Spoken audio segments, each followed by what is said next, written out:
Hello students, in the last video we had discussed briefly about intensity distribution and conditions for producing steady interference pattern.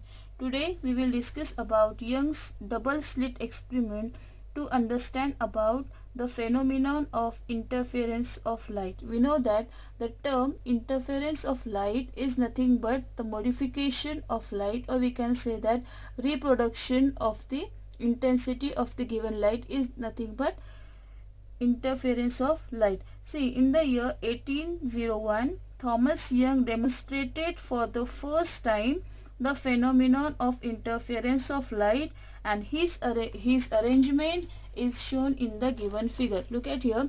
The diagram is represented by this S is represent a single pinhole, whereas this arrow which are coming from all over direction, and these arrows are nothing but sunlight.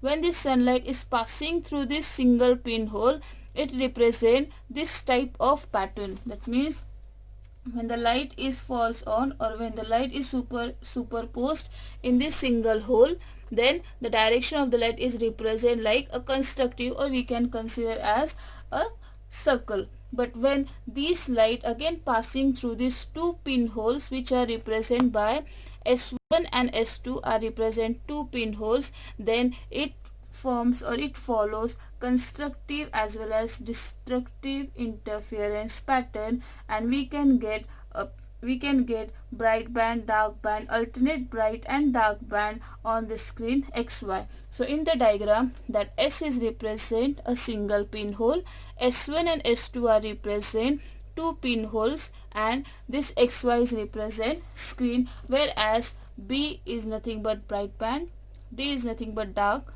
again bright, dark, bright. That means what? We are consider alternate maxima and minima. Maxima means what? We are consider high intensity or maximum intensity or maximum brightness, but in case of minima, we are consider minimum intensity, we can consider less intensity or minimum brightness, right? So the explanation of this diagram. So look at the diagram. In this experiment, sunlight was allowed to pass through a pinhole S.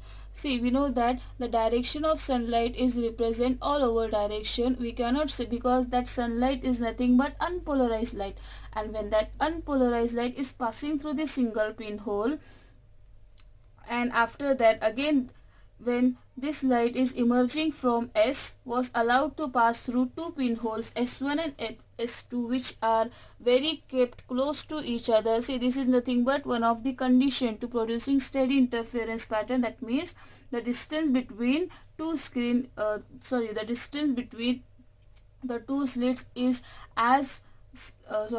is very close to each other, or we can consider as small as possible, and these two pinholes act as a coherent sources. We know that the term coherent is represent same frequency, same phase, and the same wavelength, or we can consider single wavelength of the given light. But whenever we consider the term Young's double slit experiment, instead of pinholes we are consider two narrow slits. Narrow slits mean thin slits, and instead of sunlight we are consider a monochromatic light. And as we know that monochromatic means a single source of light.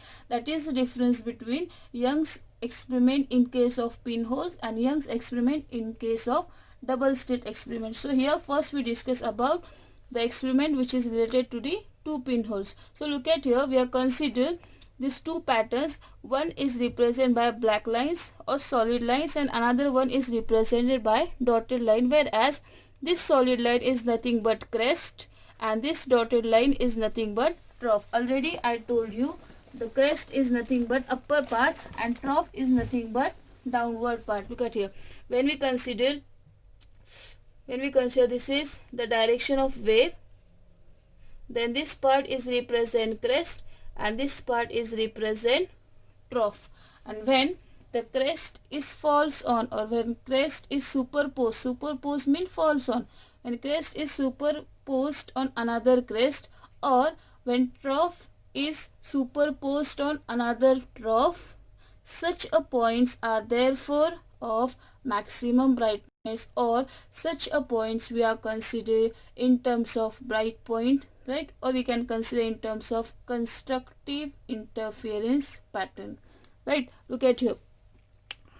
Here black line is represent crest and this red line is represent trough.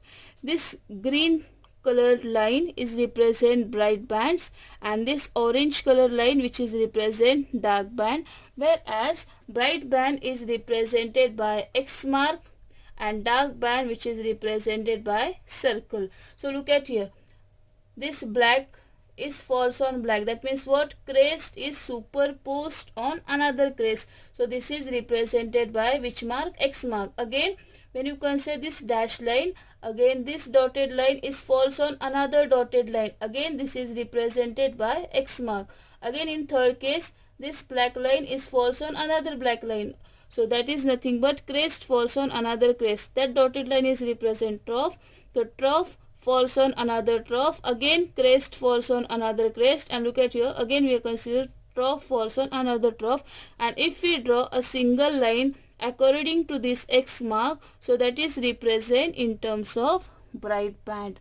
And in this case, such points are therefore having maximum brightness, or we can say that having maximum intensity.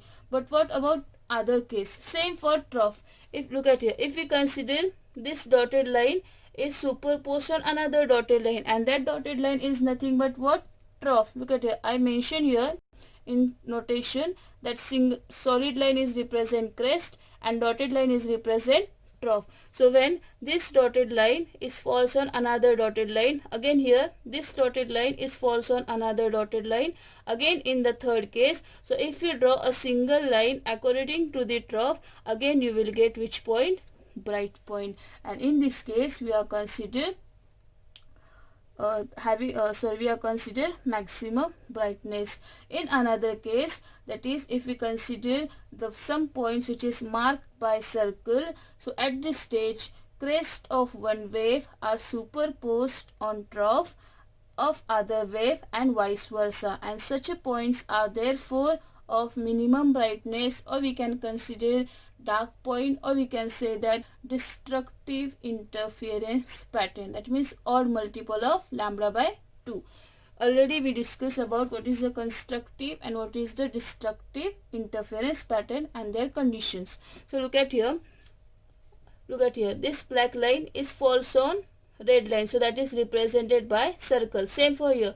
This black line is false on red line. Again is represented by circle. Same for this is represented by circle, circle, and this is circle. So when you draw a straight line according to this circle, so that band is represented in terms of dark band, right? Same for this case.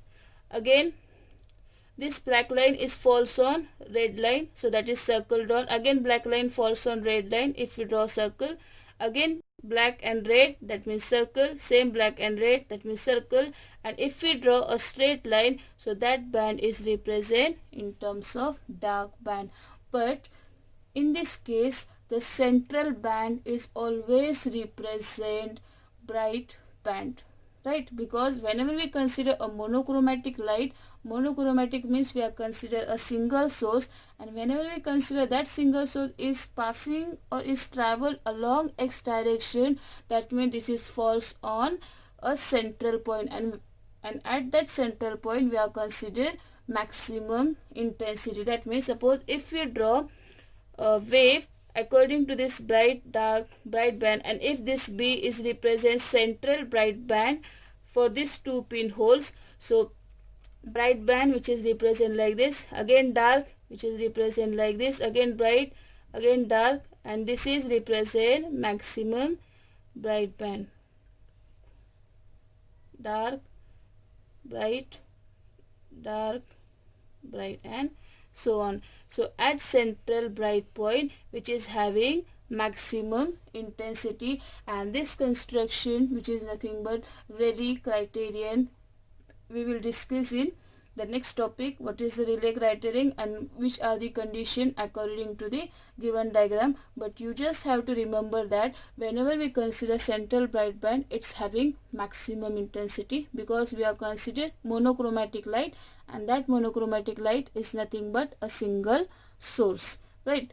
So when we consider dark band, such points are therefore of minimum brightness. So this explanation is represented in terms of two pinholes S1 and S2. Suppose if we replace these two pinholes instead of narrow slits, then we can consider that experiment in terms of Young's double slit experiment. And these two pinholes, when we replace by narrow slits, and instead of sunlight, if we consider monochromatic light which is allowed to pass through these two narrow slits, then these fringes are running parallel to each other, that means one by one, and alternate dark and bright band is produced having equal width, and they are called interference fringes or band. The fringes we are represent in terms of x. X is represent interference fringes. The distance between, look at here, the distance between this source of light and this screen we are represent in terms of capital D.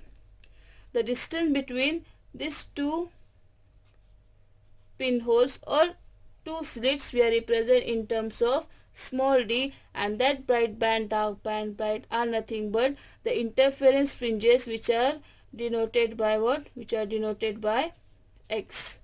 So what are the, so this is called Young's experiment, which is used to understand about the interference of fringes or interference of bands. But what are the importance of this Young's experiment? So the first important of this experiment is it was the first successful experiment to show the interference of light waves.